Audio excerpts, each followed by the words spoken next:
The world sleeps under a quiet skin of soil and stone, and beneath that stillness, history breathes. There is something deeply calming in realizing that the ground beneath us is older than our dreams, that each grain of dust carries the weight of forgotten worlds. Imagine standing at the edge of a vast plain at twilight, the air heavy and golden, the wind tracing stories across the land. Somewhere beneath your feet, beneath countless seasons of rain and drought, something ancient waits, an object made by hands long turned to dust, waiting for the right moment to be seen again. History, as we are taught, feels orderly. There are dates, timelines, ages named after metals or empires. But the earth does not organize itself in straight lines or simple stories. It folds and swallows, it hides and reshapes. What we call the past is really an ocean of moments, and sometimes through accident or persistence, we glimpse a strange reflection on its surface, a relic, an artifact, an object that does not quite fit where it should. These are the quiet interruptions in history, the whispers that disturb our certainty. The rhythm of the world is full of contradictions. Beneath cities, ancient streets still echo with forgotten footsteps. Beneath forests, temples sleep beneath roots that pierce the stone like veins. Beneath the ocean, whole civilizations lie muted by silt. Each of these places tells a fragment of a larger story, one that stretches beyond textbooks or recorded words. It is the story of discovery and rediscovery, of knowledge gained, lost, and found again, reshaped each time it rises back into the light. Every archaeologist, every explorer, every wanderer with a shovel or a brush shares a secret hope that what they find will not only tell a story, but change it. There is something magnetic about the idea of unearthing proof that the past was stranger, deeper, or wiser than we believed. And indeed, sometimes the earth gives us just that. Objects appear that should not exist. A tool made from materials out of time. A mechanism so advanced it mocks the centuries that follow. A fragment of writing no one can decipher. These are not just relics, they are riddles. When such discoveries surface, the world divides. Scientists measure, date, and test, try to fit the relic into the framework of known history. Others, guided by curiosity or faith, see in them proof of something else. Ancient civilizations erased from record, lost continents, or visitors from beyond our comprehension. Between these two voices, the relics rest, silent, offering no explanations. The listener, or the viewer, is left in a place between reason and wonder, a place where the imagination begins to glow softly against the dark edges of what we know. In the quiet hours of night, these stories feel different. The mind relaxes, the guard of logic lowers, and suddenly, the impossible feels almost familiar. You can picture it. A miner's hammer locked inside ancient stone, a corroded gear recovered from a sunken ship, a small clay jar that hums faintly with static when touched. These images move like gentle waves, rocking us between curiosity and calm. We are not here to solve the mysteries, but to listen to them, to let them unfold like slow-moving clouds across a vast, silent sky. And perhaps that is the true gift of the Earth's relics. They remind us that history is not finished. It does not rest quietly behind us. It surrounds us, layered and living. The soil beneath your home may hold a coin dropped by someone who once believed the world ended just beyond the horizon. The stones in your garden might once have been part of a wall, part of a story no one remembers. The relics we uncover are more than things. They are mirrors held up to time itself.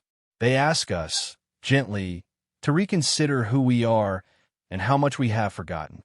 As night deepens and the air cools, the whispering earth invites us closer. The narrator's voice softens, drawing the listener into that liminal space between dream and discovery. The hum of modern life fades, the hum of machines, of engines, of screens, and in its place rises another hum, deeper and older. It is the heartbeat of the planet, pulsing through buried metal, fossilized wood, and ancient clay. Somewhere, something stirs, a relic untouched for centuries, waiting to rewrite the story we tell ourselves about our beginnings. The journey begins here, at the border of knowledge and silence. The ground trembles slightly, not with violence, but with memory. What follows will not be a tale of certainty, but of wonder, a gentle walk through time's hidden corridors. For tonight, we are not historians or skeptics. We are listeners, dreamers, wanderers moving softly through the dust of ages. The earth whispers to us in its slow language, and we lean in to hear the first secret it chooses to share. It begins with a small hammer resting quietly in a glass case, its wooden handle pale with age, its iron head dark and smooth, sealed inside a chunk of ancient stone. The object looks unremarkable at first glance, the kind of tool that might have been found in any workshop in the 19th century. Yet this one carries a whisper of impossibility. It was discovered near the town of London, not the great city of England, but a small settlement in Texas in the year 1936. A man and his wife were walking along a cliffside after a storm when they noticed a strange piece of rock split open, and within it, something metallic gleamed faintly in the sun. When they pried it free, they found that the hammer was encased in a nodule of solid stone, its head half embedded, its wooden handle partly petrified. The rock, according to geological analysis, was estimated to be over 100 million years old. For those who first saw it, the sight was quietly disorienting. A human tool sealed inside a rock that formed before humans, before mammals, before even the first birds. It was as though time itself had been tricked into holding its breath. News of the hammer spread slowly, passed by word of mouth and local curiosity rather than scientific acclaim. Eventually, it reached collectors and researchers fascinated by the idea of out-of-place artifacts, objects that seemed to exist outside the timeline of accepted history. The hammer soon became one of the most famous of these. Some claimed it was proof that advanced civilizations once existed long before recorded history, that perhaps humanity had risen and fallen in cycles, each time leaving only a few fragments to puzzle over. Others believed it to be evidence that the world itself was younger than we thought, that our methods of dating rocks and fossils were flawed, shaped by assumptions rather than truth. But science, calm and meticulous, has its own pace. Geologists examined the hammer more closely, testing the material, studying the rock. Some concluded that while the concretion encasing the hammer looked ancient, it may have formed much more recently through mineralization processes that can happen under the right conditions in just a few centuries. Iron corrodes, minerals seep in, and over time, even a modern object can become sealed in stone-like material. The hammer, they said, was likely a 19th century miner's tool, accidentally fossilized by nature's slow chemistry. Yet even as explanations surfaced, the sense of mystery remained. It is one thing to hold a theory, it is another to hold the object itself. In your hand, it feels heavier than its size suggests, as though time has settled into it. The handle, though partly turned to stone, still bears the grain of once living wood. The head, forged by someone's hands, is pure iron. More pure, in fact, than the metal typically produced by 19th century smelting techniques. This purity is what keeps the relic fascinating, even now. It resists easy categorization, existing in that subtle space between geological oddity and historical riddle. Some researchers, standing before it, feel an unspoken hesitation. Could a hammer really survive that long? Could nature truly mimic the process of ancient fossilization so perfectly? Or was it possible, however unlikely, that the relic was indeed what it seemed? An artifact from a forgotten epoch, a tool used by beings who vanished long before the rise of recorded humanity? The mind drifts easily down such corridors of thought, especially in the quiet of evening, when the world feels wide and uncertain. If we imagine, just for a moment, that the hammer is genuine, a relic out of time, then its existence becomes a keyhole into something immense. It suggests a civilization erased so completely that not even its ruins remain, only this solitary tool, a whisper of work done by unknown hands. What kind of world would that have been? Did they build cities, carve monuments, study stars? Or were they wanderers like us, shaping their lives in the dust and leaving behind only fragments to be found by strangers 100 million years later? The thought lingers like a slow exhale, an ache for stories that time has swallowed. But perhaps the truth lies not in choosing between the ordinary and the extraordinary, but in acknowledging that both can coexist. The hammer could be a relic of a miner, an accident of nature, and yet still a profound reminder of how fragile our timelines really are. The very fact that we can look at it and doubt our understanding of time reveals something about human curiosity. We are never satisfied with the surface. We dig, we question, we dream. The hammer, whether ancient or modern, becomes a symbol of that impulse, the desire to uncover meaning beneath layers of certainty. Imagine it now, resting in its display, the light dim around it. Dust motes drift in the air, caught in slow motion. You can almost hear the faint echo of a forge, the rhythmic strike of metal on stone, as if memory itself is trapped inside the object. Every relic carries a ghost of its creation, a pulse that hums softly across centuries. The London hammer hums with contradiction, ancient rock, modern shape, timeless curiosity. In the end, perhaps it doesn't matter whether the hammer truly defies history or not. Its story, like the artifact itself, is part science, part legend, part lullaby for the sleepless.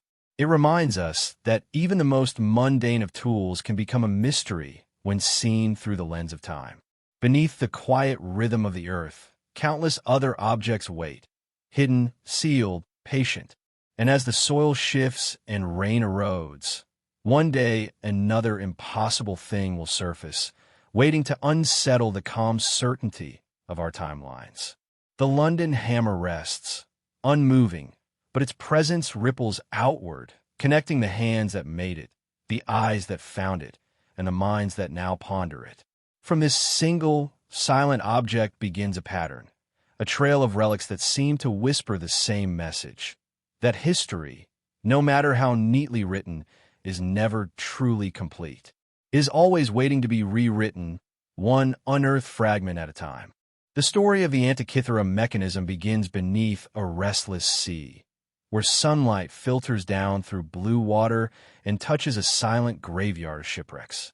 It was the year 1901, and off the coast of the small Greek island of Antikythera, a team of sponge divers sought treasures of the deep, sponges, shells, perhaps the odd amphora from an ancient ship. What they found instead was something far stranger. A diver, struggling against the current, emerged pale and shaken, claiming he had seen statues scattered across the seafloor, bronze figures, broken limbs, the ghosts of a lost cargo. When the team returned to investigate, they began to haul up pieces of a Roman-era wreck that had lain there for nearly 2 millennia. Among the statues and pottery was a small, corroded lump of metal and wood. No one paid it much attention at first. For years, the artifact sat quietly in a museum in Athens, unremarkable beside the grandeur of ancient sculptures. It looked like little more than a clump of greenish bronze fused together by centuries of salt and decay. But when it split apart during handling, something miraculous was revealed within. A set of interlocking gears, perfectly cut, their teeth fine and precise. At a time when most mechanical clocks were thought to have originated in medieval Europe, this was something impossible, a mechanism from over 2,000 years ago, too complex for its supposed time. Scientists and historians began to study it, and as they did, its mystery deepened. The corroded fragments, examined under magnification, revealed inscriptions in ancient Greek, faint but legible. They spoke of the movement of the sun, the moon, and the stars. The gears, once reconstructed, showed ratios and alignments so advanced that they could predict eclipses, track planetary motion, and mark the cycles of ancient games like the Olympics. This was no ordinary device. It was in every sense a mechanical computer built centuries before the idea of such a thing was thought possible. Imagine holding in your hands, as it once was held by an ancient scholar or sailor. Turn the crank, and bronze gears whisper into motion. Dials rotate. Small pointers trace the paths of heavenly bodies across the face of time. To look upon it is to feel both awe and humility, to realize that the minds of the ancient world reached further than we have often given them credit for. In an age before telescopes, before modern mathematics, someone conceived of a machine capable of describing the dance of the cosmos. The mystery of its maker remains. Some suggest it was built in the workshops of Rhodes, where the astronomer Hipparchus once studied the heavens. Others believe it may have been influenced by the school of Archimedes, whose work spoke of gear-driven celestial models lost to history. Whoever crafted it was not only a genius, but also a craftsman, blending art and science into an object of astonishing beauty and precision. And yet, no other mechanism of its kind was ever found from that era.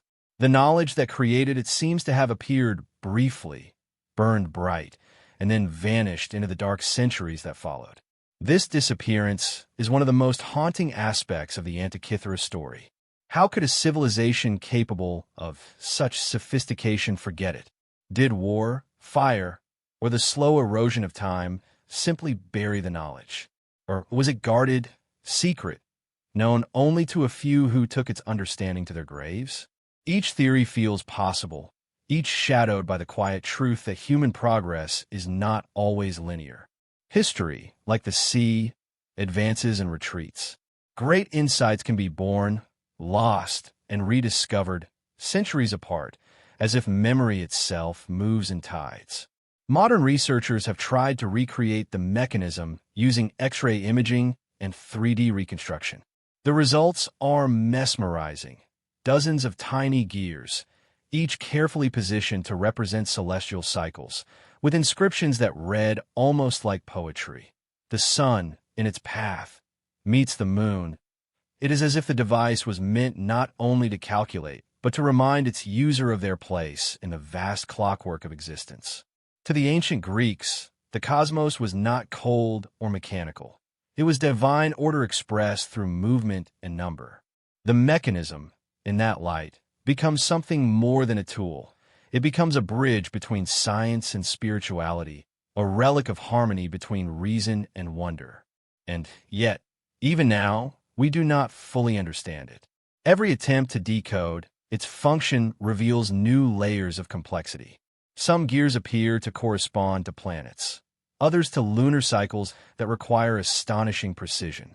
The inscription on its face, faint but deliberate, seems to reference phenomena that wouldn't be scientifically confirmed until modern times. How do they know? How could they measure so much with tools so simple? These questions drift like soft echoes through the centuries, inviting contemplation rather than conclusion. Picture it again, deep below the waves, resting in silence for 2,000 years. The sea cradled it in darkness, preserving it in the slow embrace of salt and pressure. Fish passed it by, storms raged above, empires rose and fell while it slept. Then, by chance, human hands reached down and woke it from its long dream. The image feels almost symbolic, knowledge lost to the deep, rediscovered when we are ready to see it again. In its presence, time feels less like a line and more like a circle. Perhaps the Antikythera mechanism was never meant to be unique. Perhaps there were others, refinements, variations, teachings passed between master and apprentice that left no trace. If so, then the loss is immense. If not, then this single object stands as a monument to human imagination, a reminder that brilliance does not belong to one age or another, but is woven through the fabric of humanity itself. To look at the mechanism today is to see ourselves reflected in bronze and gear. We, too, are trying to measure the universe to understand our place in it. We build machines, we map the stars, we chase meaning through time. The Antikythera mechanism shows us that this quest is not new. It is ancient, endless, and profoundly human. As the museum lights dim around it, the mechanism rests behind its glass, its gears frozen mid-motion. Yet in the mind, they continue to turn, endlessly tracing orbits across invisible skies. It reminds us that the past is not primitive, it is patient. The same hands that shaped marble and wrote philosophy once shaped metal into a working model of the cosmos. The Antikythera mechanism is not only an artifact of engineering, but a relic of faith, in order, in knowledge, in the elegance of creation itself. And so, we leave it where it stands, between wonder and silence. A small, corroded machine that somehow contains the sky. A whisper from the ancient world, telling us gently that we have always been capable of more than we remember. In the soft golden light of a Mesopotamian afternoon, long before the birth of modern science, artisans and priests worked side by side under the sun. The air was filled with the scent of clay and oil, and from that earth they shaped vessels, small, unassuming jars that would one day become one of archaeology's most debated mysteries.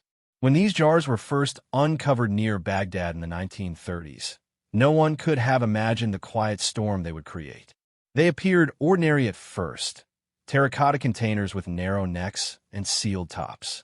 But inside each one lay something unexpected, a small copper cylinder and an iron rod, carefully fitted, like components of a design with purpose. The discovery came from Kujut Rabu, a mound near the ancient city of Ctesiphon, once a thriving center of Parthian and Persian civilization. Wilhelm Koenig, an assistant at the Baghdad Museum, studied the objects and noticed the peculiar arrangement within the jars. The more he examined them, the more they refused to behave like simple storage vessels or ritual containers. Koenig proposed an extraordinary idea, that these might be ancient galvanic cells, primitive batteries made nearly 2,000 years before the modern discovery of electricity. The thought feels almost impossible, and yet strangely poetic. A clay jar, a bit of metal, a touch of acidic liquid, vinegar or lemon juice, and suddenly the jar could produce a faint electric current. Could it be that long before Benjamin Franklin flew his kite or Volta stacked his discs, someone in Mesopotamia had stumbled upon the secret of the spark? The idea of an ancient battery captures the imagination because it bridges two worlds, the scientific and the mystical. Electricity, after all, is a force of both creation and mystery. We harness it now in endless forms, but to the ancients, it might have seemed divine, invisible energy drawn from the heart of the earth. If they truly knew how to generate it, what do they use it for? Theories vary as widely as dreams. Some suggest it powered electroplating, covering objects in thin layers of precious metal. Others believe it was used for ritual, perhaps to evoke light, shock, or sensation as part of sacred ceremonies. And still others imagine it as a forgotten technology, a remnant of knowledge passed down through generations that eventually faded into myth. Yet the skeptic's voice remains steady. Scientists argue that the so-called Baghdad battery could have had a purely symbolic or practical purpose unrelated to electricity. It might have stored scrolls, preserved sacred oils, or served as a ritual container mistaken for something more elaborate. The corrosion inside the jars could simply be the result of age and chance. To those who rely on evidence alone, the story of ancient electricity feels like wishful thinking, a spark of imagination, not of current. But even as analysis dampens speculation, the fascination refuses to die. Because when we look at these small jars, what draws us in is not merely what they might have done, but what they represent. The possibility that the boundaries of ancient knowledge were wider, more luminous than we imagine. The Baghdad battery stands in that thin twilight between science and myth, where wonder hums quietly like a low current beneath the surface of reason. Picture the scene. An ancient craftsman stands before a low fire, shaping clay in the glow of embers. He inserts the copper tube, fits the iron rod, seals the top with pitch. Around him, the workshop is dim but alive, the flicker of oil lamps, the scent of smoke and earth. Does he understand the power within his creation? Does he see the small leap of energy between metal and acid, or is he following a ritual passed down from generations before, its original meaning long forgotten? We cannot ask him, But the jar remains, patient and silent, holding its secret. Electricity has always been a metaphor for life itself, energy flowing unseen through the world. In the ancient temples of Mesopotamia, the divine was often imagined as a force that animated matter, a spark that brought clay to life. The Baghdad battery, real or not, becomes a symbol of that belief. It whispers of an ancient desire to bridge the gap between the material and the mystical, to capture the invisible and hold it in the palm of one's hand. In modern laboratories, replicas of the battery have been made and tested. Some produce a small voltage, barely enough to feel, but enough to confirm that the principle could work. When wires are connected, a faint hum or flicker can be coaxed from the jars, as if the past is briefly alive again. Watching that light, even for a second, feels like peering through time, as though a message from an ancient mind has finally been received. We, too, understood the spark. Still, whether they were true batteries or misunderstood artifacts, their existence challenges the neat borders of history. It reminds us that innovation is not linear. It rises and falls, is discovered and forgotten, just like civilizations themselves. The Parthians, the Babylonians, the Sumerians, all lived in a world that mixed observation with imagination, science with spirit. In that world, the Baghdad battery fits perfectly, not as a modern machine, but as a relic of human curiosity, a testament to our eternal urge to understand the unseen. As night gathers over the imagined ruins, you can almost hear the quiet hum of the past. The jars sit in museum glass now, labeled and categorized, but their aura feels undimmed. Their purpose may never be proven, but perhaps it was never meant to be. Some mysteries are not puzzles to solve, but reminders of wonder itself. Proof that even in the oldest corners of history, the human mind was reaching forward toward light. The story of the Baghdad battery leaves us balanced between awe and doubt, like the faint glow between two wires. Whether the ancients harnessed electricity or merely brushed against its possibility, the effect is the same. A spark jumps across time, illuminating how curiosity has always lived within us. From the hum of the battery to the hum of our own thoughts, we are connected by that same invisible thread, a need to make sense of the energy that shapes the world. And so, we drift onward, carrying with us the image of those humble clay jars, quiet, earthy, enigmatic. The spark they may have once held still flickers softly in the imagination, lighting the path toward the next mystery, the next relic buried in sand and time, waiting to awaken. The wind moves gently over the desert, whispering through dunes that have no memory of their own. Grains of sand slide endlessly against one another, reshaping the land each night, erasing footsteps, covering what was once known. Beneath that shifting surface, patterns hide, foundations of cities swallowed whole, roads once lined with statues, fragments of walls and bones. The desert does not destroy, it conceals. It has been humanity's quiet archivist, storing the remains of empires within its endless folds. In the silence of evening, when the air cools and the light fades to bronze, you can almost sense that something ancient is breathing just below the surface, waiting to be seen again. Throughout history, deserts have been the great keepers of mystery. From the Sahara to the Gobi, from the dunes of Arabia to the barren plains of Peru, they stretch across the earth like vast tapestries of time. Each gust of wind might reveal a shard of pottery, a carved tablet, a glint of metal, tiny reminders that the emptiness is an illusion.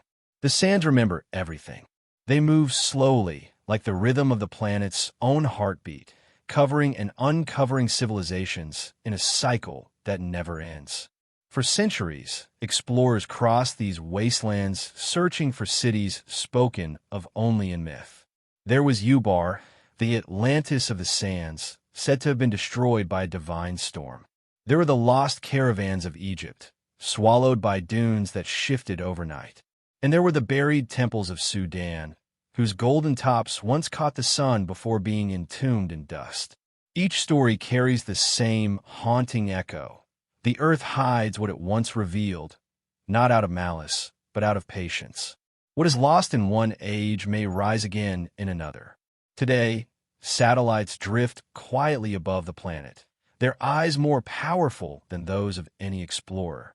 From the calm of orbit, they can see patterns invisible from the ground. Lines, grids, faint geometric scars etched into the sand. These are the footprints of forgotten cities, the ghostly outlines of roads and walls that no human has touched for thousands of years. Technology, in its own way, has become an archaeologist. Where wind once hid the past, light now exposes it. And still, the mysteries deepen, because for every structure rediscovered, dozens more remain veiled beneath the desert's quiet skin. There's a strange comfort in this thought, that the earth itself keeps secrets that not all of history is meant to be known at once.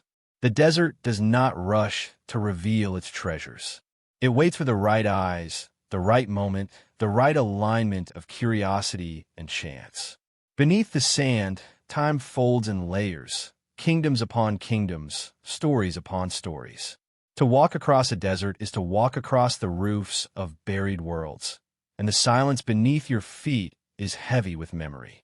Imagine standing on such a plain at dusk. The horizon glows faintly, and the air carries a soft chill. The ground is uneven, but something about it feels deliberate, too smooth in places, too angular in others. You kneel, brush away a handful of sand, and find a shape. The edge of a carved stone, its surface etched with symbols half erased by time. You realize that what appears barren is in truth overflowing, with history, with echoes, with the quiet pulse of lives that once filled the air with noise and color. It is humbling, and it is beautiful.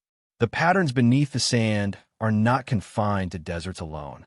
They exist beneath jungles, frozen tundras, even beneath the calm surface of lakes. But the desert, with its stillness, amplifies their presence. It teaches patience. It shows how easily the world can forget, and how tenderly it remembers. The relics buried there, pots, tablets, jewelry, tools, are fragments of human heartbeat that continues through time. Each one tells a story not only of what was created, but also of what was lost. Perhaps that is why we are drawn to these places, even in imagination. There's a quiet magic in knowing that beneath our feet lies an entire history that we cannot see. It reminds us that mystery is not the absence of knowledge. It is the presence of depth. The desert holds mystery not because it hides truth, but because it preserves it. The sands protect the past from decay, turning fragile cities into timeless dreams. And so the bridge forms between relic and ruin, between science and silence. As satellites trace their paths above, and archaeologists sift through the dust below, a new kind of dialogue begins between the ancient and the modern.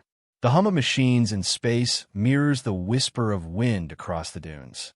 Both are instruments of discovery, both searching for what lies beneath.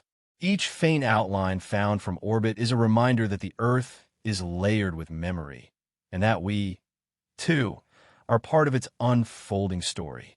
In the soft darkness of the desert night, the stars hang low, reflecting in the endless sands like fragments of a shattered mirror. Somewhere below, beneath miles of silence, a forgotten doorway still waits. A temple wall painted with the colors of gods. A pot that once held offerings for the dead. A carved stone whose meaning has faded, but whose beauty endures. The world above sleeps, but the world below listens, patient and eternal. The bridge of dust connects all of these things, the visible and the hidden, the known and the waiting. It reminds us that history does not disappear. It only changes its shape. What we uncover tomorrow was never truly lost.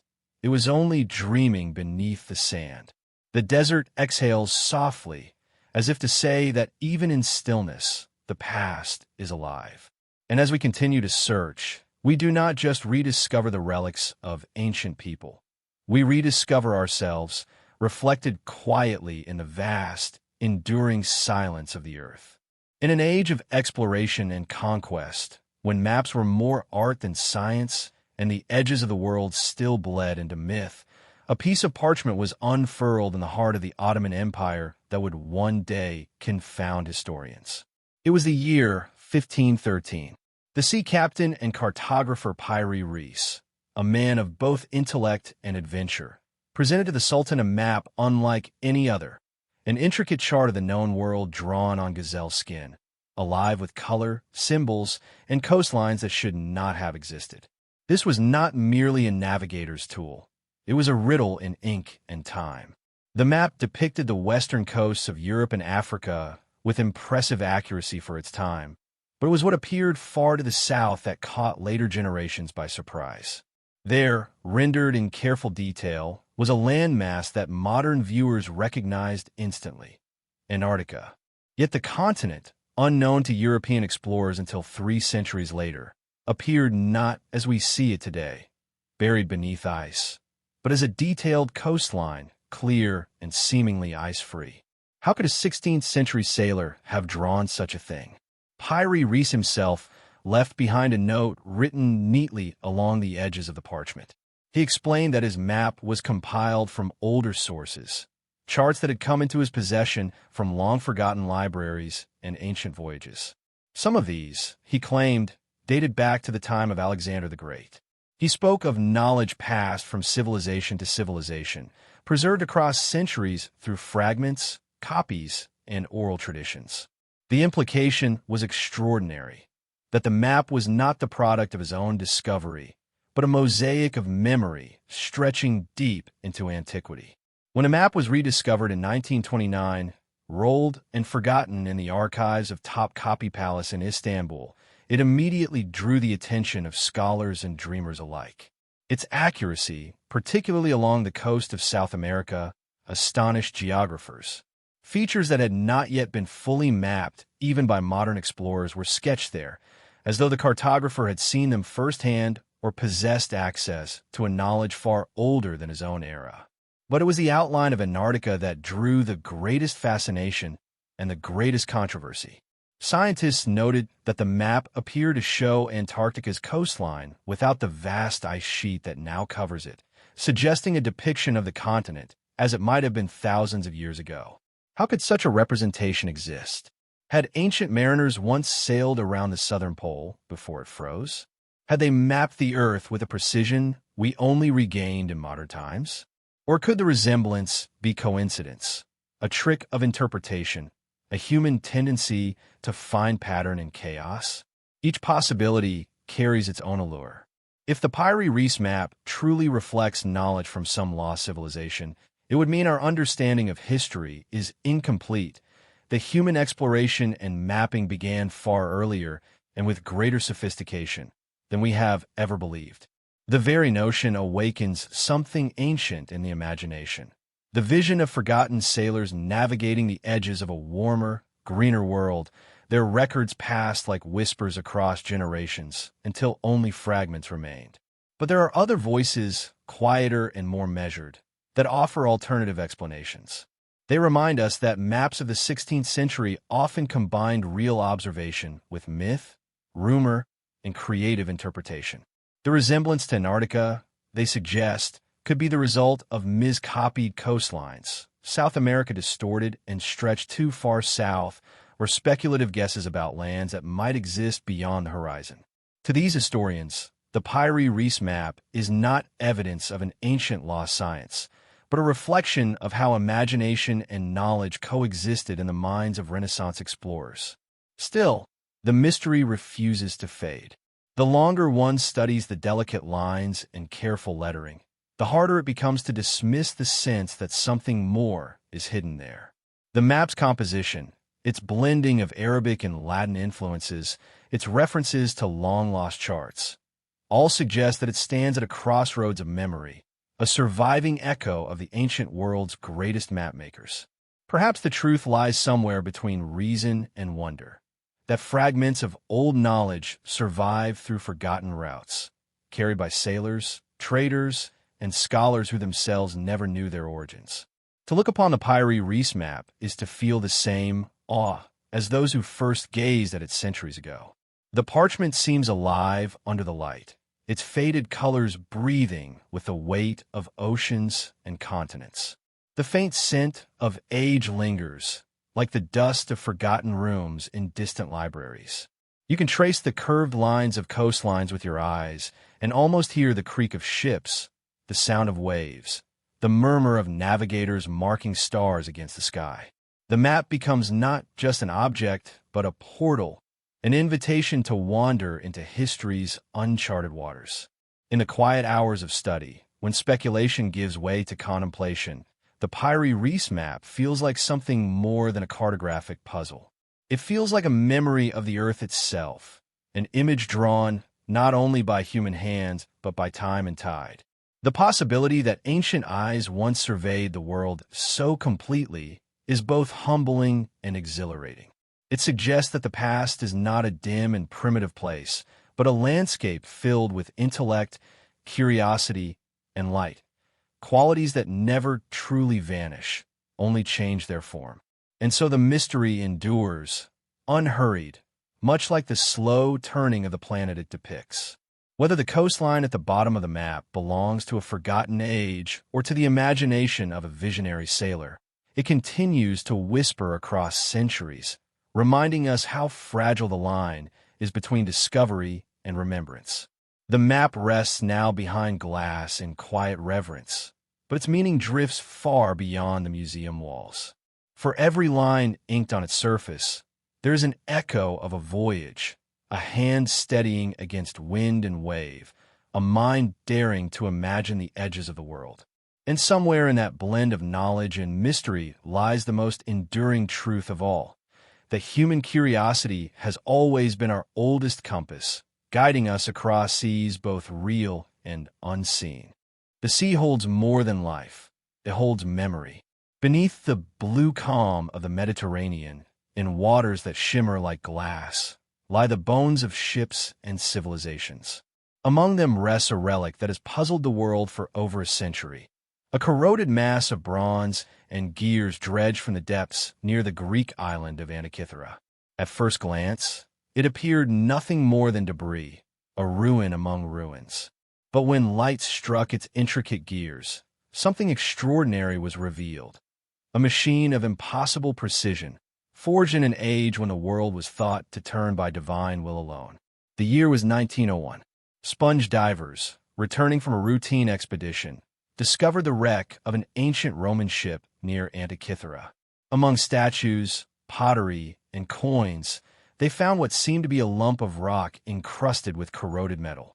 It was only later, when archaeologists examined it, that they realized they were looking at something unique, an artifact that should not exist in the historical timeline we know.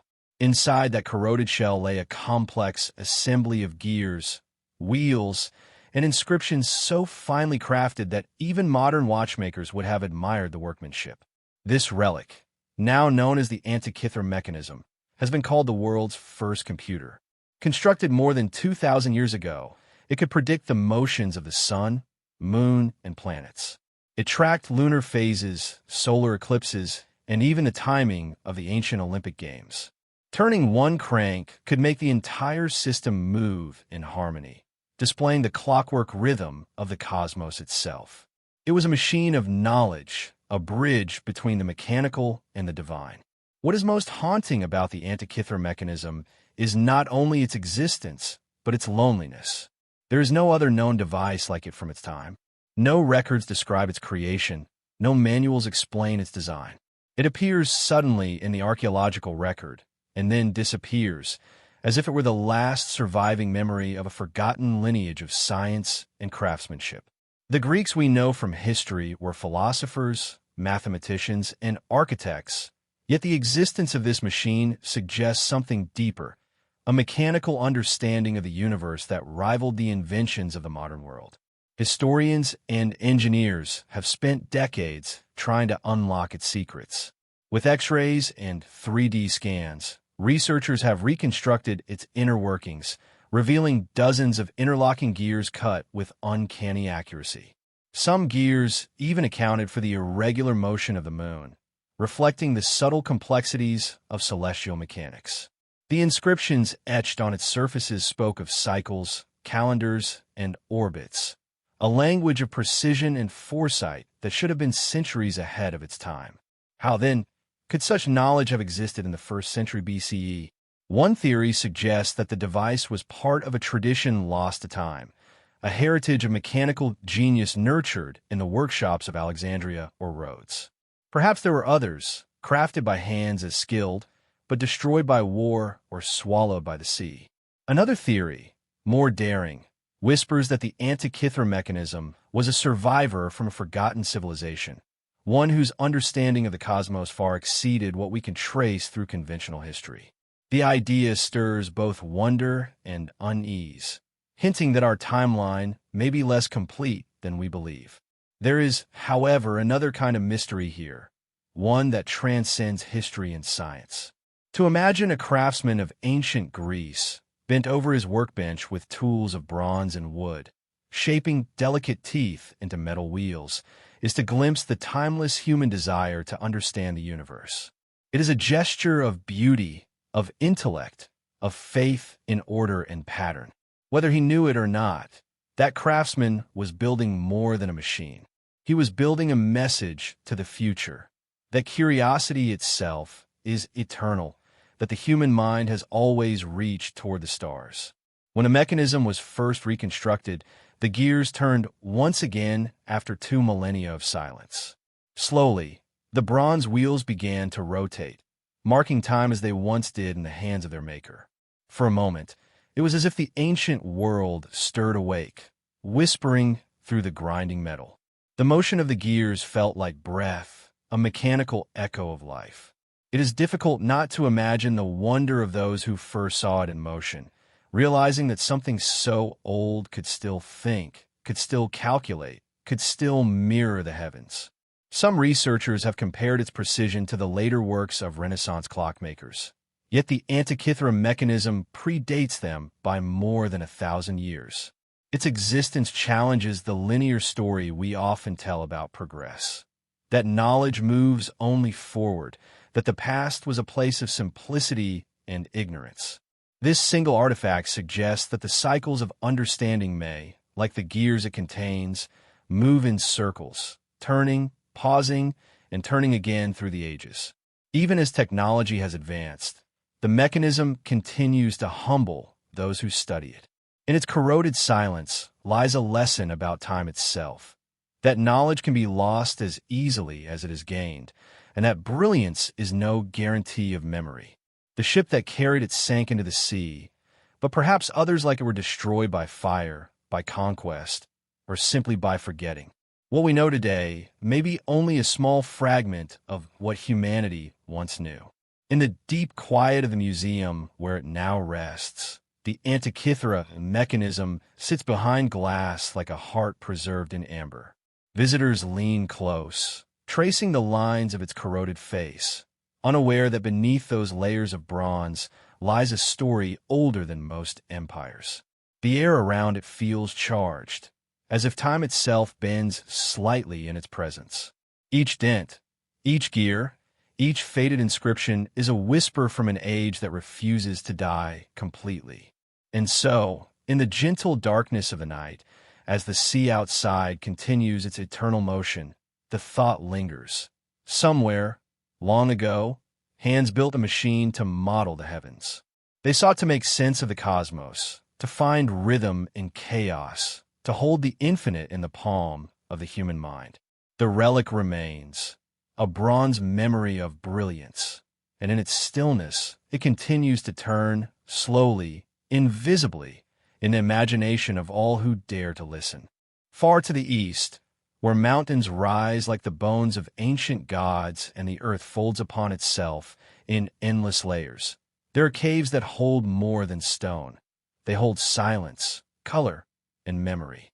In the remote reaches of China's Gansu province, at the edge of the desert, lies the Mogeo Caves, an immense network of sanctuaries carved into cliffs, each chamber painted with scenes of devotion and wonder. For centuries, monks and pilgrims passed through these hollows, leaving behind their prayers in pigment and parchment.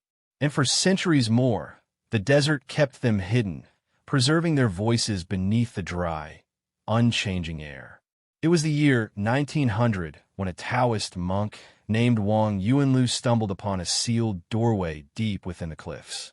He was the self-appointed caretaker of the caves, sweeping sand from their entrances, mending statues with humble care. One day, while clearing debris, he noticed a faint crack along a wall. Behind it lay a hidden chamber, small, silent, untouched.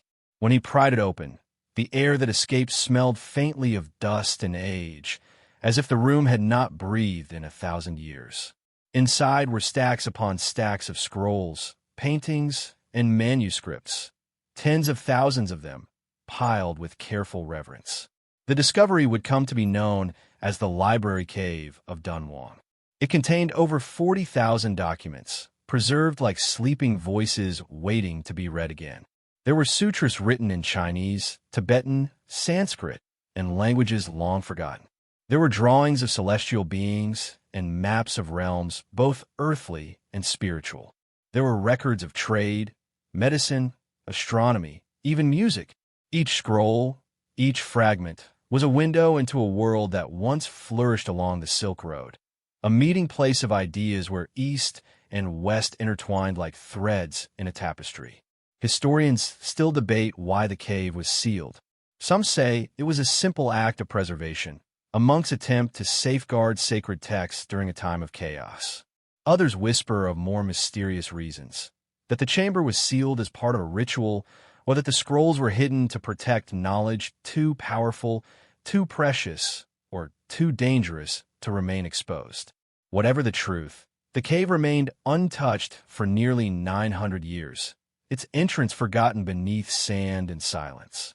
When word of the discovery reached the outside world, explorers and scholars from faraway lands rushed to Dunhuang. Among them was a British archaeologist named Aurel Stein, whose curiosity led him to this sleeping archive. With gentle persuasion, and, as history tells, a few silver coins, he obtained a large portion of the manuscripts and carried them west, believing he was rescuing them from decay. Other expeditions followed, taking scrolls to France, Russia, and Japan. The treasures of Dunhuang, once hidden and whole, were scattered across continents, their fragments now housed in distant libraries and museums. The loss is bittersweet, for while the manuscripts were preserved, their unity was broken. Yet in that scattering their story grew larger. Each fragment became an ambassador of the Silk Road's forgotten harmony, a reminder of an age when ideas moved more freely than borders, when scholars, monks, merchants, and travelers carried not only goods but knowledge between worlds. The Dunhuang texts reveal a time when the boundaries between science, art, and faith blurred, and when human thought reached across cultures with both humility and wonder. Among the relics, one scroll stands apart, a star map drawn with exquisite care. Its constellations are charted with such precision that astronomers have confirmed their accuracy even today. To hold that map, to trace the inked lines that mirror the heavens, is to feel the presence of an ancient mind gazing upward in awe. The people of Dunhuang, like those who built the Antikythera mechanism, sought to understand the rhythm of the cosmos. They measured the movements of stars, not to control them, but to find harmony within their vast design. The murals of the Mogao caves echo this same pursuit. The walls are alive with flowing figures, bodhisattvas draped in silks, celestial musicians playing unseen melodies, golden skies swirling around serene faces. When torchlight flickers across those paintings, it feels as though the air itself shimmers with the breath of devotion. These were not mere decorations. They were meditations in color, portals into the infinite. The artists worked in silence, mixing pigments of crushed minerals and gold dust, their hands steady with faith and purpose. Time has dulled their brilliance, but not their spirit. And yet, beyond the beauty and scholarship lies a deeper mystery, the sense that the Mogao caves, like the relics before them, belong to a larger pattern. They stand as another chapter in the silent conversation between humanity and the unknown. The scrolls, the maps, the paintings, all carry traces of wisdom that feels timeless, almost cyclical. It is as though each age, before fading, leaves behind a message for the next, hidden in symbols, in art, in code. The library of Dunhuang was sealed not just to preserve knowledge, but perhaps to ensure that knowledge would return only when the world was ready to hear it again. When modern restorers open the fragile scrolls, the ink still whispers. Words written a millennium ago retain their clarity, their rhythm, their reverence. Some are prayers for peace. Others are instructions for music, for meditation, for healing. They speak across time, as though reaching for our distracted, digital age with a quiet plea. To remember slowness, to remember depth, to remember that wisdom often hides in silence. Standing before the caves at sunset, the cliffs glow with the same golden hue they did 1,000 years ago. Wind carries grains of sand that sting the skin lightly, as if reminding us that everything once buried will eventually resurface. Somewhere inside, beneath layers of dust and stillness, there may yet remain another hidden chamber, another sealed memory. The Mogeo caves teach us that the past is not a distant country. It is a living landscape, waiting for us to listen. The desert night falls, cool and endless.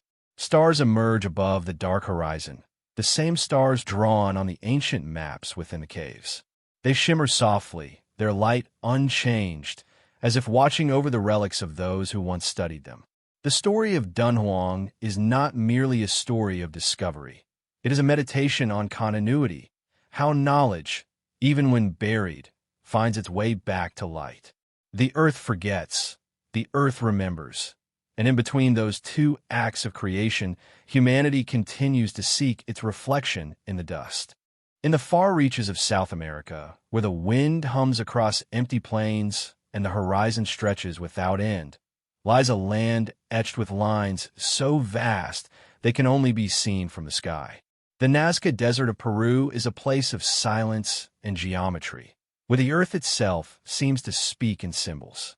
From the ground, the landscape appears ordinary, dust, rock, the occasional cactus leaning against the wind. But from above, the desert reveals an astonishing secret. Immense figures drawn across the earth, some hundreds of feet wide, carved not by nature, but by human hands thousands of years ago. The Nazca lines are among the most haunting mysteries ever discovered. There are hundreds of them, geometric shapes, long straight lines that stretch for miles, and animals rendered with graceful precision. A hummingbird, a monkey, a spider, a condor. Some are so large that one can only grasp their full form from the air. Yet they were made centuries before flight was even a dream. Their creators, the Nazca people, lived between 200 BCE and 600 CE, a civilization without metal tools, without machines, and certainly without airplanes. And yet, they drew across the earth with a scale and accuracy that rivals the greatest modern works of design. For centuries, the lines lay undisturbed, preserved by the desert's unwavering stillness. It was not until the 20th century, when small planes began to fly over southern Peru, that the full extent of their beauty and strangeness became known. Pilots looked down and saw figures that could have been carved by giants, patterns so deliberate they defied chance. The world, once again, was forced to question what it knew about the past. How did the Nazca create such enormous drawings? And, perhaps more mysteriously, why?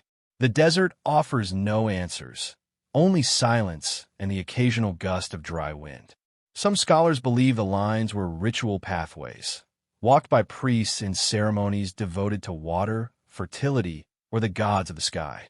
Others see them as astronomical maps, aligning with solstices and constellations, designed to mirror the heavens on the earth.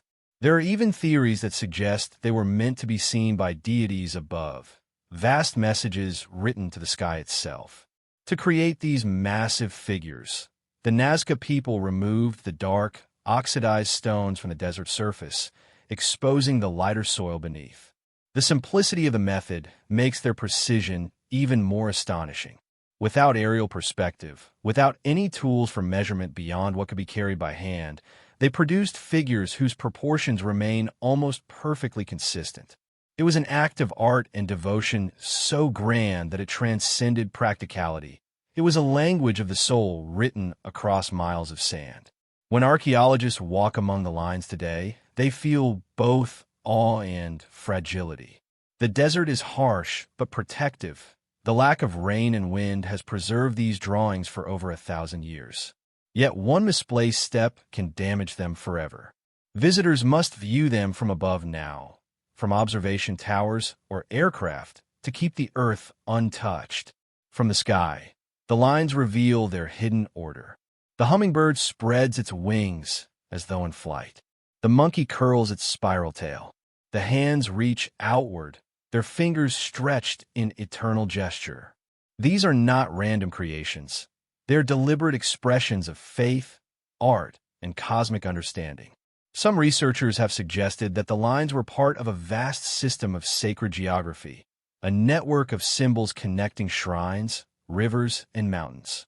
The Nazca, they say, saw the world as a living being, where everything, earth, sky, water, and star, was bound by invisible harmony. The lines may have been a way to keep that balance, to remind the gods and themselves of their place within the grand design. The figures of animals, spider, monkey, hummingbird, could represent spirits or forces of nature, each one holding meaning in ritual and myth. But for every rational explanation, another mystery rises. How did the Nazca maintain such accuracy over vast distances?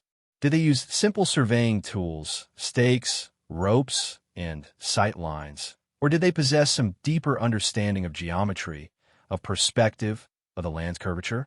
And if the lines were meant to be seen by gods or celestial beings, what kind of relationship did they imagine with those distant watchers? Were they invoking blessings or sending messages into the unknown? In the heat of the desert afternoon, the air trembles. The lines shimmer faintly, as if they are still alive, still pulsing with the devotion of those who made them. Standing there, surrounded by miles of quiet, one feels both small and infinite. It is as though the landscape itself has been turned into a mirror, reflecting human thought on a cosmic scale. The Nazca lines remind us that art is not always meant for the eye. It is often meant for eternity. Modern technology has deepened the mystery rather than solved it. Satellite imagery has revealed even more figures hidden beneath centuries of dust. New lines, new shapes, continuing to expand the canvas of the desert. Some patterns appear geometric, almost mathematical, hinting at purposes we can only guess. Others are faded nearly to invisibility, as if slipping back into the earth from which they came. With each discovery, the story grows both clearer and more complex. To gaze upon the Nazca lines from above is to experience a strange, quiet wonder.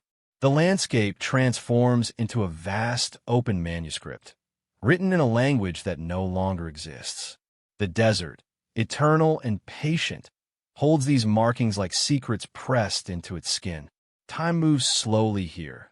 The world feels ancient and newly born all at once. And as the sun sets, the figures seem to glow faintly in the low light, as if whispering that the past is not gone. It simply speaks in patterns we have yet to understand. The Nazca lines stand as both a triumph and a riddle, a reminder that the boundary between art and science, between faith and geometry, is often an illusion. They are the dreams of a civilization that looked upward, that saw meaning in the stars, and sought to bring that meaning down to earth. Each line, each curve, is an act of connection, a gesture across the abyss of time. As night falls and the wind quiets, the desert becomes a mirror of the sky. The constellations above reflect the patterns carved below. The universe and the earth align for a moment in perfect stillness, and one feels an ancient truth stir in the silence. That humanity has always sought to communicate with the infinite, to inscribe its wonder into the fabric of creation. The Nazca lines are that message, delicate, enduring, and still unanswered. Deep within the jungles of Central America, where the air hums with unseen life and the green canopy blots out the sky, lie ruins swallowed by time. The jungle moves like a living ocean here. Roots twist through stone, vines hang like curtains over forgotten doorways, and the song of birds echoes through corridors that once belonged to kings. It is here, beneath the endless green, that one of humanity's greatest riddles was written in stone. The civilization of the Maya, whose brilliance rose from the forests, flourished in splendor, and then vanished, leaving behind a silence as profound as it is beautiful. The Maya were not a single kingdom, but a network of city-states, each a jewel of architecture and astronomy. From Tikal to Palenque, from Copan to Chichen Itza, they built temples that scraped the clouds, pyramids that caught the rising sun at precise angles, and observatories that could trace the paths of Venus and the stars. Their knowledge of mathematics and time was astonishing. They developed one of the most sophisticated calendar systems the ancient world had ever seen, aligning cosmic cycles with human ritual. Theirs was a culture that did not merely measure time. It conversed with it. When explorers first entered the dense forests of Yucatan in the 19th century, they found these cities silent, reclaimed by moss and root. Monkeys leapt from one temple top to another. Rain pooled in sacred courtyards. The stone carvings, intricate and patient, depicted scenes of ceremony, war, and creation myths, the story of humanity told through a lens both mythic and mathematical. The air carried the smell of earth and age, as though the very soil remembered everything. And yet, the greatest question lingered like mist above the ruins. Why had the Maya disappeared? The enigma of their collapse has haunted historians and dreamers alike. One day, the cities thrived with art, science, and ceremony. The next, they were empty. The jungle reclaimed its own.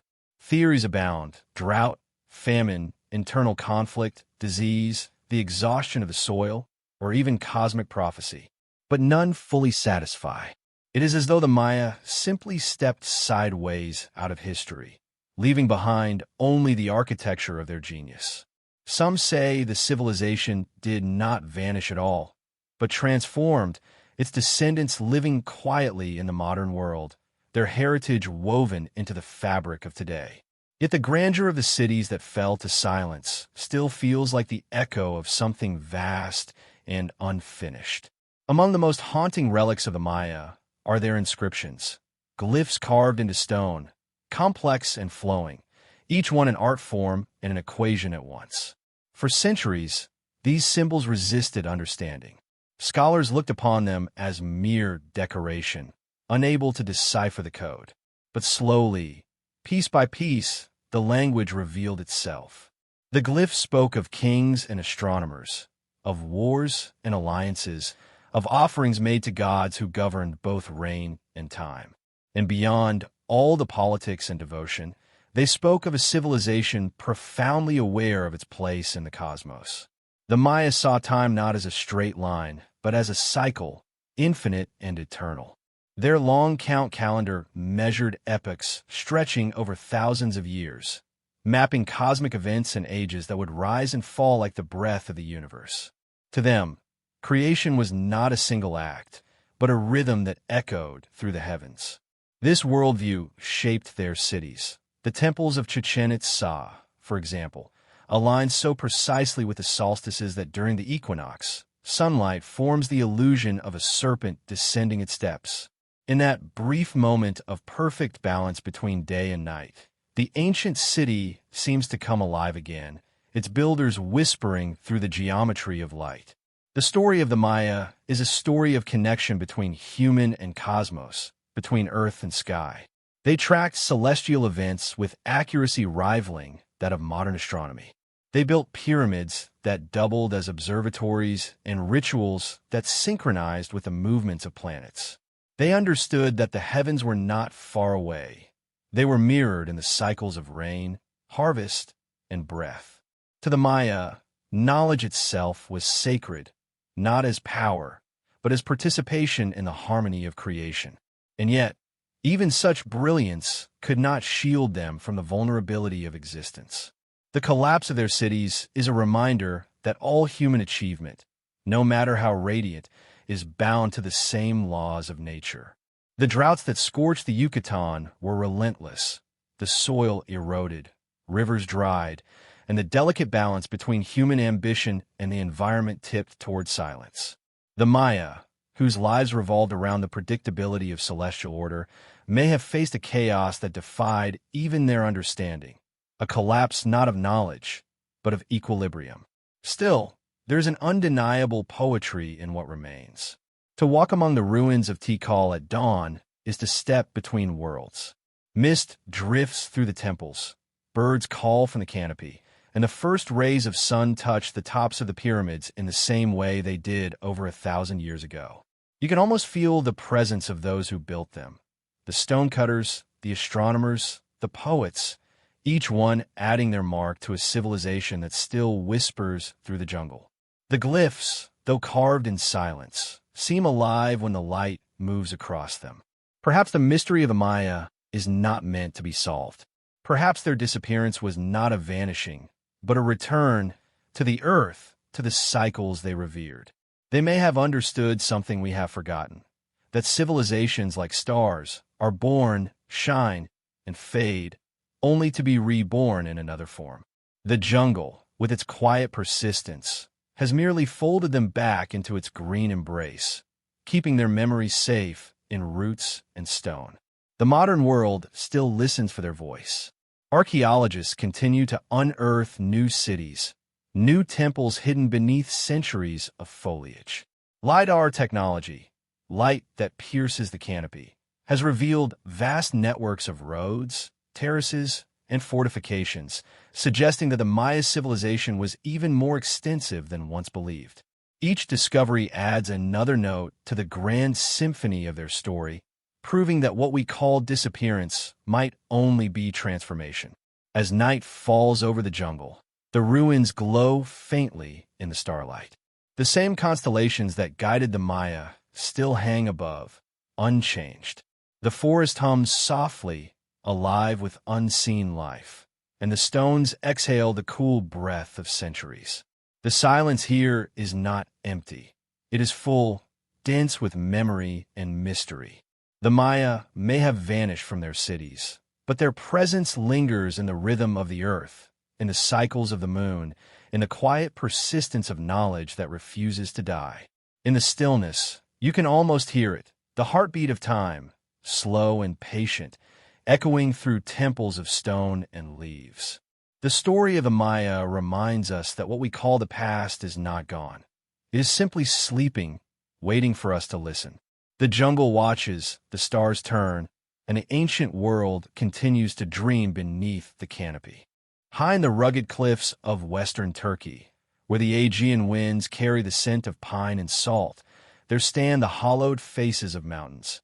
Ancient tombs carved with haunting precision, their facades rising like temples for the dead.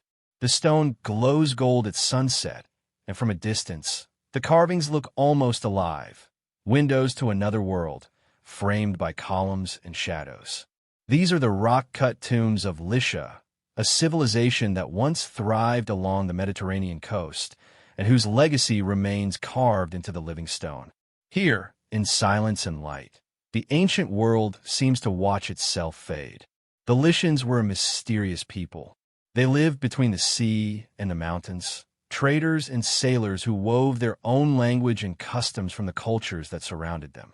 Their cities, Myra, Xanthos, Tlos, were places of music, stone, and ceremony. But it is their tombs, their eternal houses of rest, that whisper the deepest secrets of their soul. Hewn directly into limestone cliffs, these tombs were built to resemble homes or temples, complete with doors, pillars, and gabled roofs. To the Lycians, death was not an end, but a continuation, a journey from one dwelling to another. As archaeologists later discovered, the Lycians believed that the spirits of the dead were carried to the afterlife by winged beings. The tombs, high upon cliffs, were not simply built for grandeur. They were positioned so that the soul might take flight more easily, rising from the stone into the air toward the sun. Standing before them today, one can feel that intention still alive in the wind. The carvings are weathered, the inscriptions worn, but the design remains deliberate. Each tomb a conversation between heaven and earth. The interior chambers are small, intimate, and often undecorated.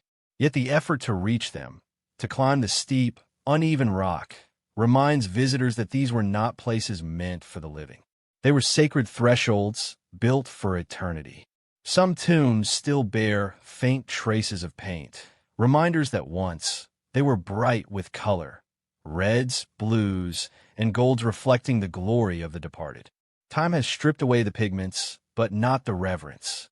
Even in ruin, the Lycians' devotion to the idea of passage remains almost tangible.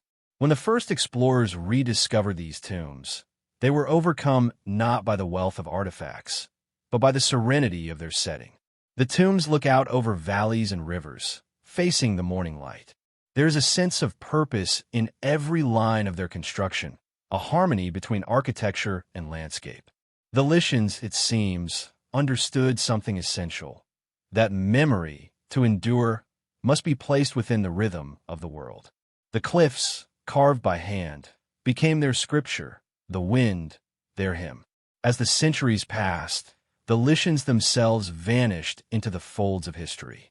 Their cities were conquered by Persians, absorbed by Greeks, then by Rome. Their language faded, their gods forgotten, their rituals reduced to dust. And yet, their tombs remain. They outlasted empires, earthquakes, and time itself, their quiet persistence a defiance of oblivion. They have become a bridge, linking the ancient and the modern, the mortal and the eternal. The carvings that adorn the tomb facades are intricate and solemn. Some depict warriors, guardians, or deities. Others bear simple geometric patterns, perhaps symbolic of life cycles. Inside certain tombs, archaeologists have found inscriptions written in the Lycian language, an alphabet partly derived from Greek, yet unique in its forms. Deciphering these texts has revealed fragments of stories, names of kings and families, and hints of beliefs that still evade full understanding. The Lycians seem to have viewed existence as circular, a repeating flow between realms. To die was to return, to rejoin the fabric of the earth and sky. And perhaps that is why their resting places remain carved so firmly into the world itself. Unlike the pyramids of Egypt or the sarcophagi of Rome, these tombs were not meant to dominate the landscape. They were meant to belong to it. The cliffs cradle them as though they were always meant to be there, as though the mountain itself had dreamt of human hands shaping its face. Over time, moss and ivy have grown across the entrances, softening their lines, blending them deeper into nature's embrace. The result is both eerie and peaceful, a visual reminder that life and death are not opposites, but partners in an eternal dance. At twilight, the tombs glow softly in the fading light. Birds nest in their crevices, trees grow in the valleys below. The stillness feels almost sacred. The Lycian's message, though carved in stone, feels strangely alive.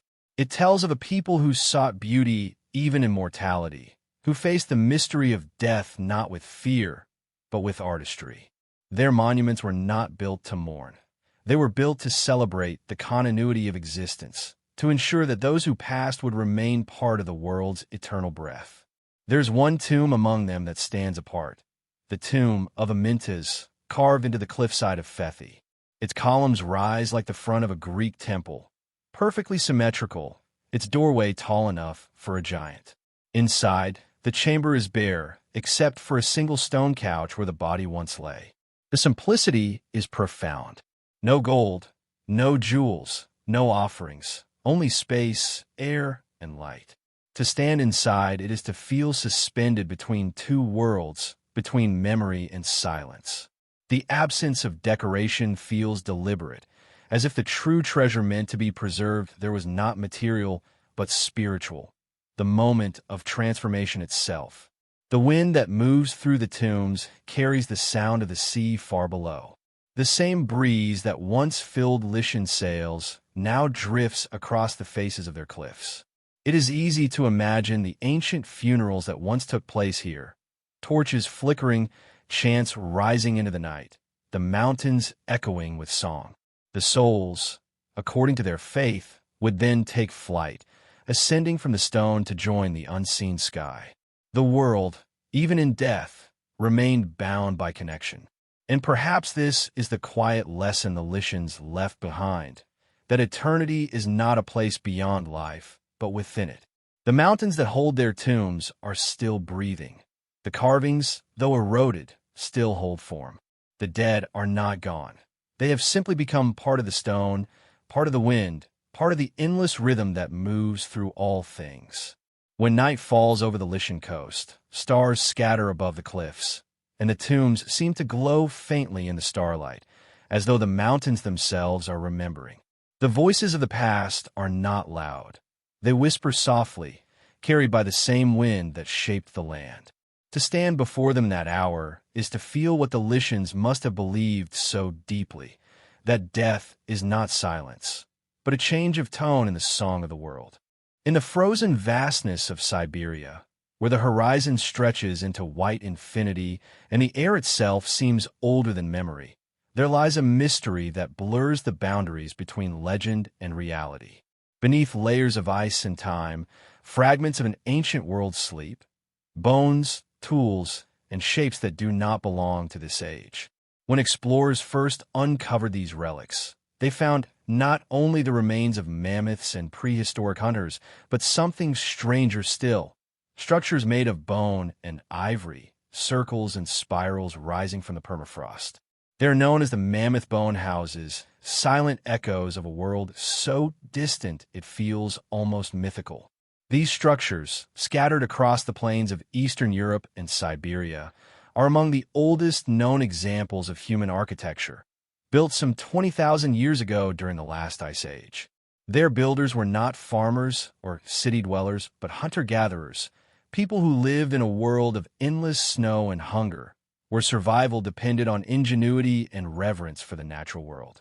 Yet what they built was not crude shelter. It was art, architecture born of bone and imagination. The bones of mammoths, arranged in circles, stacked and interlocked like the framework of temples, forming walls, arches, and roofs that could withstand the glacial winds. When archaeologists first uncovered these bone structures in the 20th century, they were stunned. The settlements showed evidence of design far beyond what was expected for nomadic tribes. The arrangement of the bones was mathematical, symmetrical patterns repeating with deliberate precision. Some circles measured over 30 feet in diameter, their walls constructed from hundreds of mammoth bones, skulls, and tusks. Charcoal, hearths, and carved tools found inside suggested these were not temporary shelters but places of gathering, of ritual, perhaps even of worship. Imagine the scene, a vast, icy tundra stretching endlessly beneath a pale sun. In the distance, a ring of ivory and bone gleams faintly in the light, smoke curling upward from a fire at its center. The air hums with the sound of wind through hollow bone. Around the fire, figures move, wrapped in fur, faces hidden, eyes reflecting the flicker of flame. To them, the mammoth was not just food or material. It was sacred. Each bone placed in the structure may have held meaning, each circle a symbol of eternity. What compels such creation in the midst of survival? Why, in an age where life itself was precarious, would ancient people build monuments that spoke of art, geometry, and spiritual connection? Some researchers believe these bone circles were sanctuaries, temples of renewal, places where the living honored the spirits of the animals they depended on. The circular design may have represented the endless cycle of life, death, and rebirth. The mammoth, once a towering creature that roamed the frozen plains, became both protector and provider. In its death, it continued to shelter its human kin. Yet other scholars suggest a more practical origin. The mammoth bone houses may have been ingenious solutions to a world without trees, where wood was scarce and bone was abundant. The structures were insulated with hides and filled with warmth from hearth fires. They were feats of engineering adapted perfectly to the unforgiving landscape. But even if their purpose was practical, their form betrays something more, an aesthetic intelligence, an understanding of balance and form that foreshadows the great architectural minds of later millennia. In some sites, like Mazyrik in Ukraine and Udinovo in Russia, archaeologists discovered not just single dwellings, but entire clusters of these bone structures, forming what appears to be small villages. Within them were found beads, carved ivory figurines, and ochre-stained ornaments, evidence of art, of expression, of a culture rich with meaning. These people, so often imagined as primitive, had developed a relationship with their world that was both intimate and profound. They knew the shape of the land, the behavior of the animals, the rhythm of the seasons. And within that understanding, they built beauty into survival. The bones themselves tell their own story.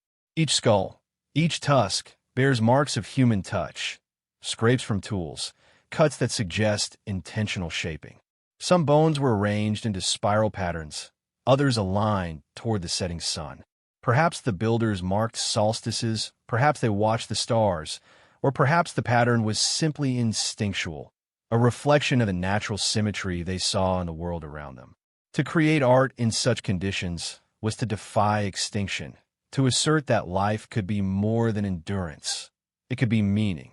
And yet, as with so many ancient relics, mystery cloaks the mammoth bone houses like frost. Were they homes or temples or memorials to the beasts that gave their lives? Were they built for the living or the dead? In one excavation, a human jawbone was found embedded within the wall, its presence deliberate, perhaps symbolic. Such discoveries blur the line between dwelling and shrine, between practical shelter and spiritual offering. The people who built these structures may have seen no difference between the two. When night fell over the Ice Age plains, the fires inside those bone circles must have glowed like stars on the earth. From afar, they would have appeared as constellations of warmth against the endless white.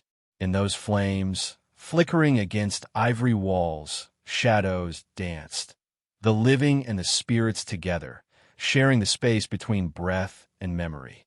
The air would have carried the scent of smoke, the soft crackle of bone expanding in heat, the low murmur of human voices beneath a sky dense with stars. To stand at one of these sites today is to feel time collapse. The bones, though thousands of years old, retain their texture, their color bleached pale by the cold. The soil still carries traces of ash, still whispers of fire long extinguished. The earth here feels ancient in a way that transcends history. It feels primordial, as though creation itself paused to leave a message in the snow. The people who built the mammoth bone houses are long gone, their language forgotten, their names erased by the wind. But their work remains, silent proof that even at the edge of survival, humanity dreams. Modern scientists studying these sites have found that the bones were arranged with an understanding of load-bearing structure. Tusks used as arches, femurs as supports, skulls as anchors. This suggests not trial and error, but knowledge passed through generations, refined by experience and observation. Such sophistication challenges the very definition of what it means to be primitive. The Ice Age builders were not just survivors. They were engineers, artists, philosophers of the frozen earth. And perhaps this is why these bone circles resonate so deeply with those who find them. They are relics of endurance, but also of tenderness.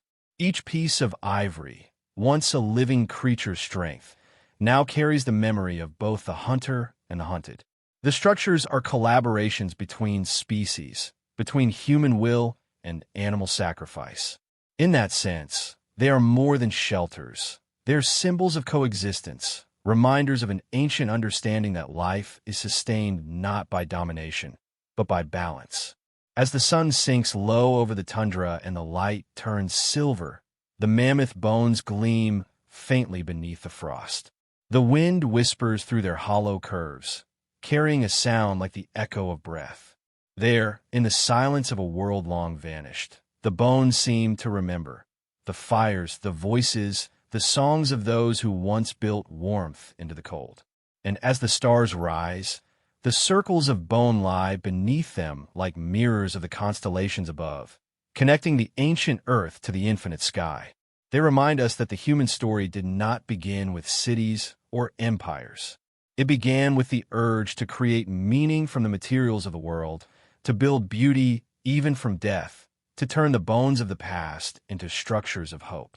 The mammoth bone houses stand as a whisper from that first dream of civilization, a message carved not in stone, but in memory, telling us that even in the harshest of worlds, art was born alongside survival. Beneath the sapphire waves of the Mediterranean, where sunlight ripples like liquid glass and silence reigns eternal, there sleeps a city that once touched the sky. Off the coast of Egypt, not far from the mouth of the Nile, divers discovered what was long believed to be legend, a metropolis swallowed by the sea. Known in ancient times as Heracleon or Thonis to the Egyptians, this city lay hidden beneath layers of sand and water for over 1,000 years, its story suspended in the stillness of the deep. When it was found, the ocean exhaled a secret it had guarded since the days of pharaohs and gods. The discovery began like a dream. In the late 20th century, a team of underwater archaeologists led by Frank Gaudio began scanning the seabed near the Bay of Abukir, searching for traces of lost harbors and forgotten temples. What their instruments revealed was beyond imagination. Colossal statues, broken yet magnificent, resting in the silt. Inscriptions written in both Greek and Egyptian. Vast stone blocks that once formed temples, palaces, and docks. It was as if the sea had frozen a moment in time, the last breath of a civilization captured beneath the waves. Heracleon had once been one of Egypt's greatest port cities, a gateway between the ancient Egyptian world and the Mediterranean. It was here that traders, priests, and travelers gathered, where the treasures of Africa met the ideas of Greece. The city was said to be dedicated to Heracles, the Greek hero, and to Ammonius, the Egyptian god of creation. Ancient writers spoke of its grandeur, its temples glowing in the sun, its harbors alive with ships and incense. But over time, it disappeared from memory. Scholars argued whether it ever existed at all, until the sea gave back its bones. As divers moved through the ruins, the city revealed itself slowly, piece by piece. Massive statues of pharaohs lay toppled among coral and sand.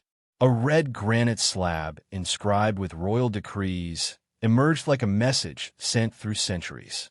Bronze coins, delicate jewelry, ceremonial boats, and vessels still sealed with clay were pulled from the seabed.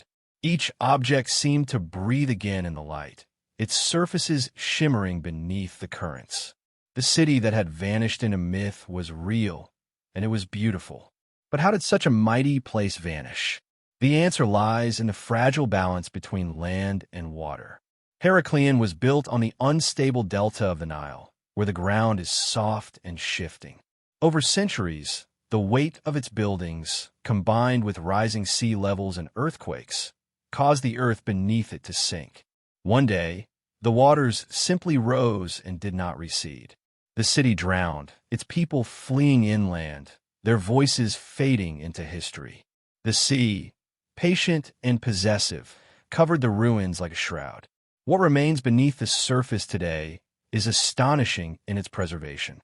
The statues, though broken, retain their grace. The hieroglyphs carved into temple walls are still legible, telling stories of devotion, of gods walking among mortals.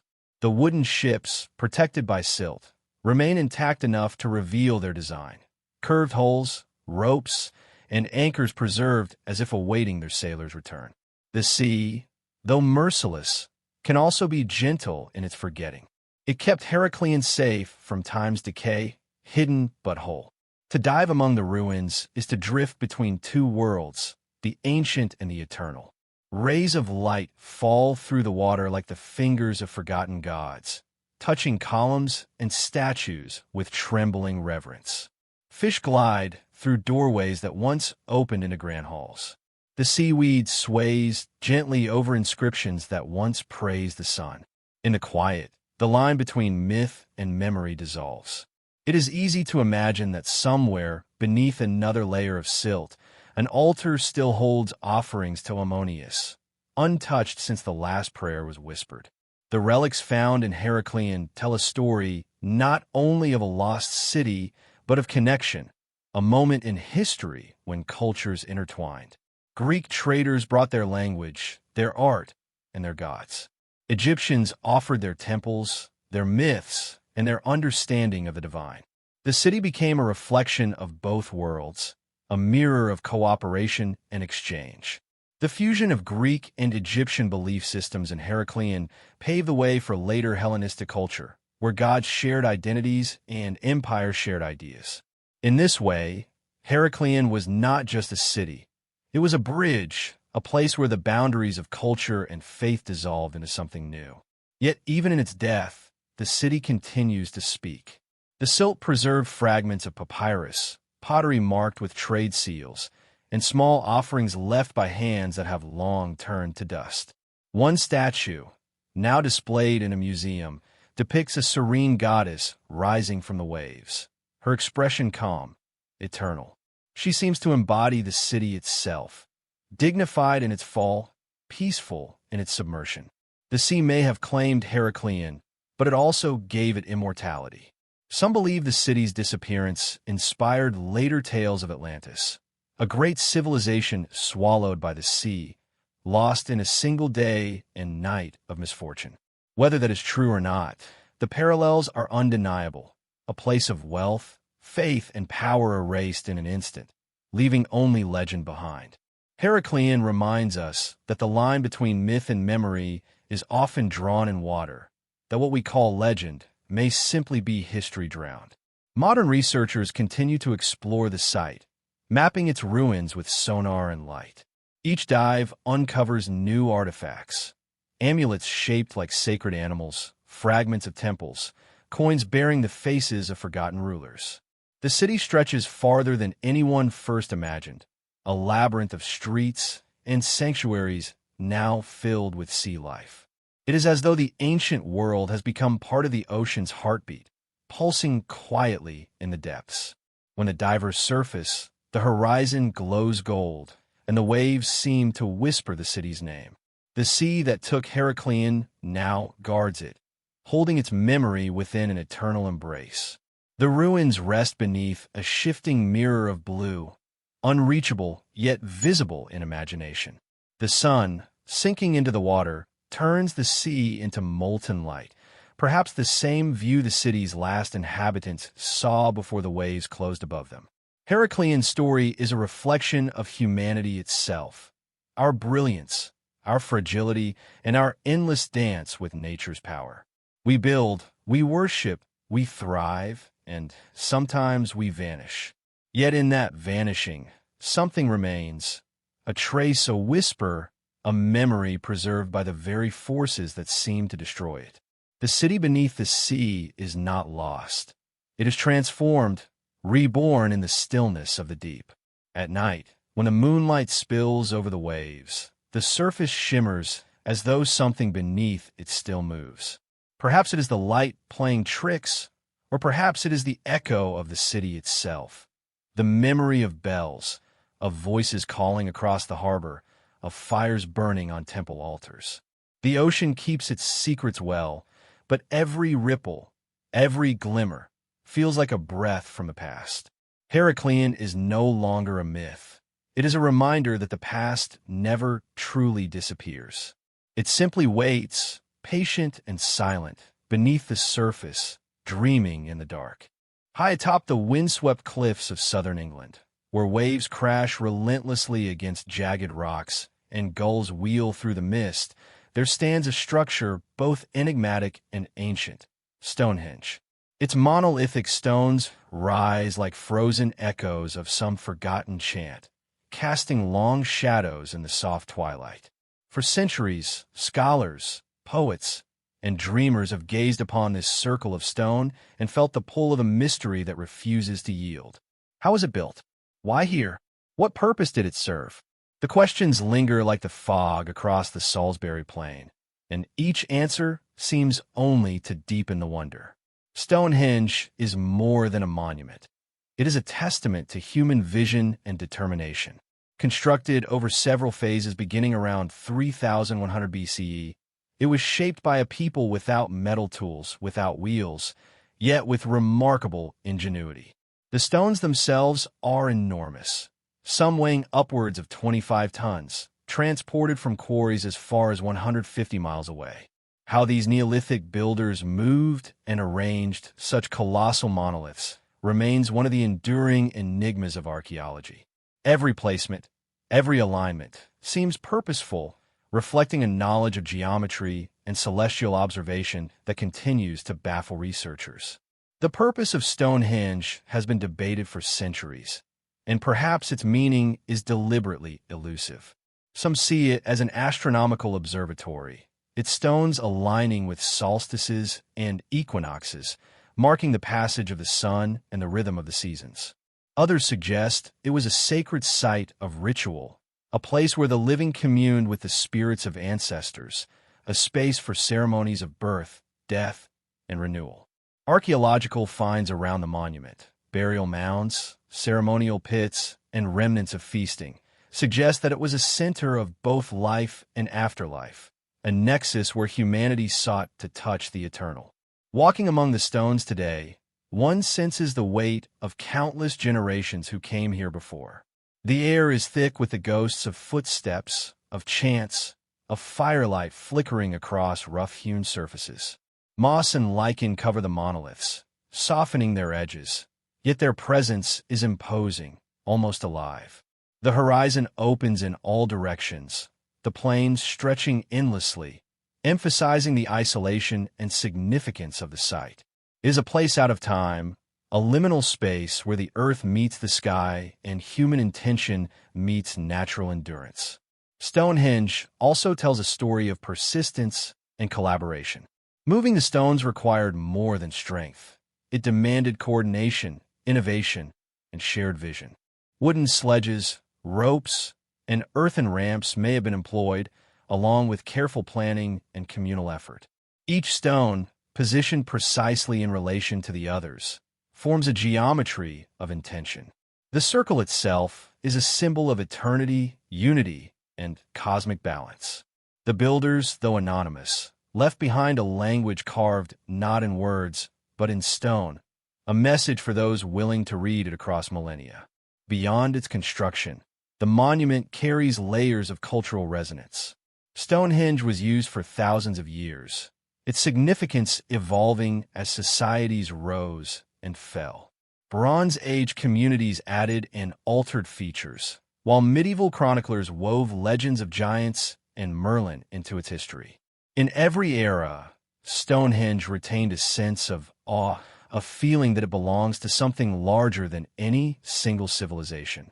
It is a living relic, not just of the people who built it, but of the human desire to leave a mark upon the cosmos. The mystery deepens when considering the stone's origin.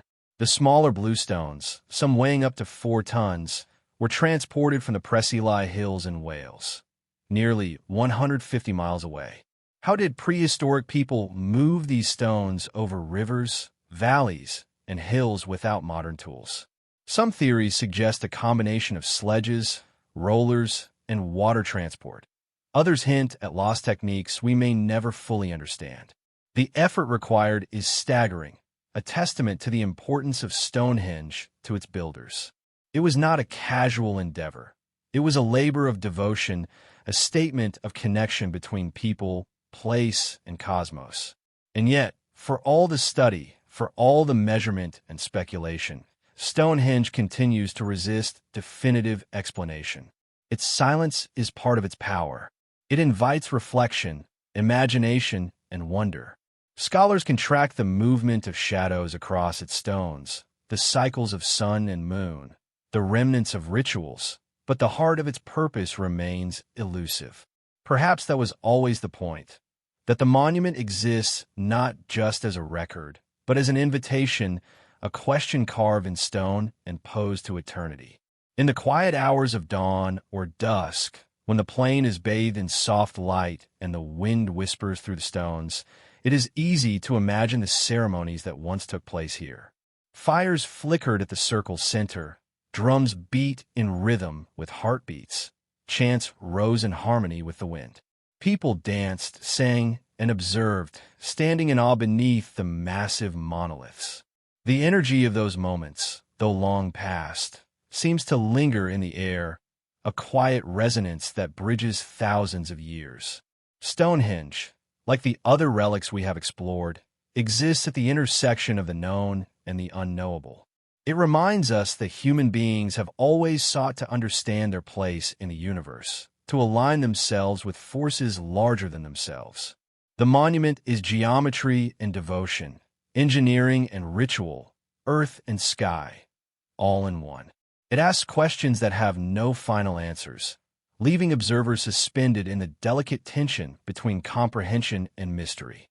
The shadows of the stones stretch as the sun sets, forming intricate patterns upon the plain. Each monolith, with its weathered surface and moss-covered edges, seems to breathe with the passage of time. The circle of Stonehenge is more than architecture. It is a mirror, reflecting human curiosity, ingenuity, and reverence. To gaze upon, it is to confront both the limits of understanding and the boundless imagination of our ancestors. As night falls and the first stars appear over the Salisbury Plain, the monument takes on an almost ethereal glow. The Milky Way arcs above, and the alignment of the stones echoes the patterns in the heavens. In this quiet, one can almost hear the distant echo of ancient voices, carrying prayers, songs, and wonder across the millennia. Stonehenge stands not only as a testament to those who built it, but as a reminder that the human desire to connect with the cosmos is timeless and enduring. Perhaps that is the ultimate power of Stonehenge. It does not merely tell a story of the past, but invites reflection on the eternal. The monument remains incomplete without its observer. It is a conversation across ages, an experience rather than a solution, a relic that bridges the finite and infinite. And as the wind moves across the plain and the night embraces the stones, the circle seems to pulse softly, alive with the memory of the hands that shaped it, the eyes that witnessed it, and the hearts that still wonder at it. In the stillness of night, as our journey through time draws to a close, the relics we've uncovered seem to shimmer faintly in memory. Each one, a whisper from the past, a reminder of how deeply humans have always longed to understand the world around them. From lost cities beneath the sea to carvings that trace the sky, these fragments speak of wonder, of endurance, and of the quiet beauty that lingers after empires fade. They remind us that history is not just a record of what once was, but a conversation between those who lived and those who listened. Every stone, every scroll, every hidden chamber was once touched by hands that believed in something greater than themselves. The mystery that surrounds them is not emptiness. It is invitation. To imagine, to remember, to feel the pulse of those who came before us. And as the stars drift above and the earth breathes softly below, the relics rest in silence. They have no need for words, no need for explanation. They exist as proof that humanity, even in its most fleeting moments, leaves echoes that outlast time itself. And in that quiet truth, there is comfort, a reminder that nothing meaningful is ever truly lost.